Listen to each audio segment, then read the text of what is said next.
Il y a 3 niveaux de discussion en société qu'il faut que tu apprennes à maîtriser si tu veux te permettre de connecter avec des gens que tu ne connais pas et donc d'élargir ton cercle social, de te faire des potes et aussi pourquoi pas de trouver une femme qui te plaît et qui te correspond. Donc ces 3 niveaux, comme tu peux le voir à l'écran, c'est le small talk, la discussion et le deep talk. Donc la discussion profonde. On va directement voir à quoi correspondent chacune de ces différentes étapes. Donc le small talk, ça fait référence tout simplement au moment où tu vas briser la glace avec un ou une inconnue. Et c'est vraiment le moment où on se dit le plus, où on a tendance à stresser parce qu'on se dit non mais je sais pas quoi dire. Et en fait, là, je vais précisément t'expliquer quoi dire pour pouvoir briser la glace avec cette personne et justement pouvoir débuter et initier l'interaction. Ce que tu vas dire, mec, tout simplement, c'est que tu vas utiliser des banalités. Donc, tu vas utiliser l'heure, tu vas demander un renseignement, demander un conseil. Quand tu es à la salle, par exemple, tu peux très bien demander excuse-moi, qu'est-ce que tu es en train de faire avec cet exercice-là? Tu peux très bien demander un conseil à quelqu'un, soit qui est plus expérimenté que toi, ou alors soit à une fille qui est en train de faire des squats, par exemple, et tu dis ouais, est-ce que tu peux me coacher, par exemple?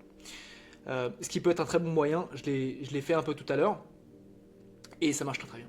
Donc, tu peux aussi utiliser le contexte, donc tout simplement ce qui est en train de se passer sur l'instantané.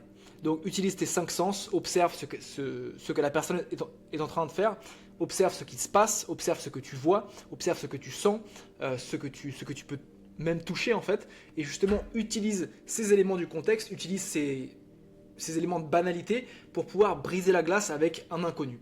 Et en faisant ça, tu vas voir que tu vas briser la glace, donc ça va te permettre de rendre l'inconnu connu, et donc de débuter quelque chose sans stresser. Et donc c'est super important que tu y ailles de façon progressive parce que si tu veux, c'est vraiment le meilleur moyen de ne pas stresser et de gagner en confiance. Donc juste après cette étape-là, tu auras l'étape de la discussion. Donc moi, c'est un peu ce que j'appelle le moment de l'ouverture parce que c'est vraiment là où tu vas voir si l'autre est ouvert à toi, donc si la femme est ouverte à toi. Et c'est là que tu pourras voir en fait si tu peux développer quelque chose. Donc ça va vraiment te permettre, si tu veux, de mesurer un peu l'intérêt de la personne en face de toi. Donc c'est pour ça que c'est super important que tu te mettes vraiment en mode écoute active, que tu actives ta curiosité, que tu commences à poser des questions, que tu écoutes les réponses et que tu puisses rebondir sur ces différents sujets-là. Parce que c'est là où le feeling va se créer et où en fait les carapaces et l'ego va commencer à s'effondrer parce que c'est là que si tu veux la confiance peut commencer à s'installer dans la relation.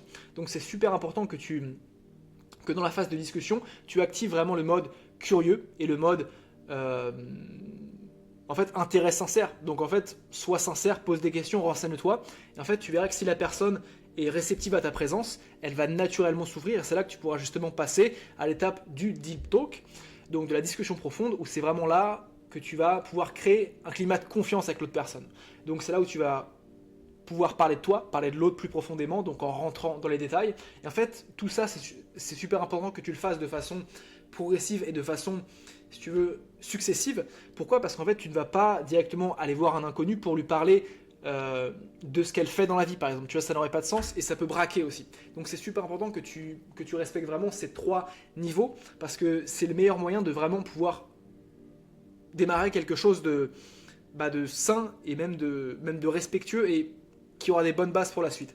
Donc durant le deep talk, c'est vraiment là où tu vas pouvoir un peu creuser sur l'autre personne. Donc tu vas un peu parler, tu vas avoir ce qui s'appelle des discussions émotionnelles.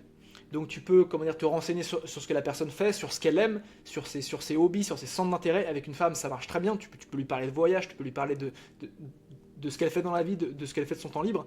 Et en fait, c'est vraiment le moment où tu vas pouvoir créer la relation. Et en fait, tout ça, ça va naturellement te mener à ce qui s'appelle la connexion. Donc si c'est avec une femme, ça va te mener, pourquoi pas, au premier date, parce que ça va te permettre de connecter, donc tu vas pouvoir prendre dans un premier temps son prénom, et ensuite, pourquoi pas, son contact, donc son WhatsApp, son Instagram. N'utilise pas Snapchat, c'est assez gênant. Et c'est vraiment là où, en fait, la relation va commencer à prendre naissance. Et donc ça, si tu veux, c'est vraiment le résultat logique des 3 niveaux. Et pourquoi c'est super important que tu respectes justement ces 3 niveaux? Parce que ça mène directement à la connexion. Si tu cherches directement à connecter avec quelqu'un sans que ces 3 phases ne soient pas validées, tu vas te planter, tu vas passer pour un mec gênant qui manque d'intelligence sociale et en fait, sans le savoir, l'interaction ne va pas mener là où tu aurais aimé qu'elle mène. Donc, small talk, discussion classique et deep talk, et ça te mènera directement à prendre le numéro de cette femme ou alors à à te faire un pote, tout simplement. Et pourquoi ce processus est important? Parce que c'est ça qui te permet de connecter avec un ou une inconnue sans stress, comme je t'ai dit, parce que comme tu y vas progressivement, tu prends confiance dans le processus. Donc, ça va réduire ton stress, ça va réduire ton anxiété, ça va réduire, si tu veux, toutes les appréhensions et toute la pression que tu pourras te mettre. De plus, ça va t'apprendre à connaître l'autre progressivement, donc à éviter de te faire, si tu veux, éviter de te faire des potes de merde en fait. Donc éviter la trahison, par exemple, tu vois, parce que on sait tous qu'une relation qui a des fondations, tu sais, quand tu as un mauvais entourage, c'est que dès le début, en fait, tu n'as pas démarré la discussion avec cette personne comme il fallait. Donc tu l'as rencontré dans des endroits un peu bizarres, tu vois, ou alors peut-être que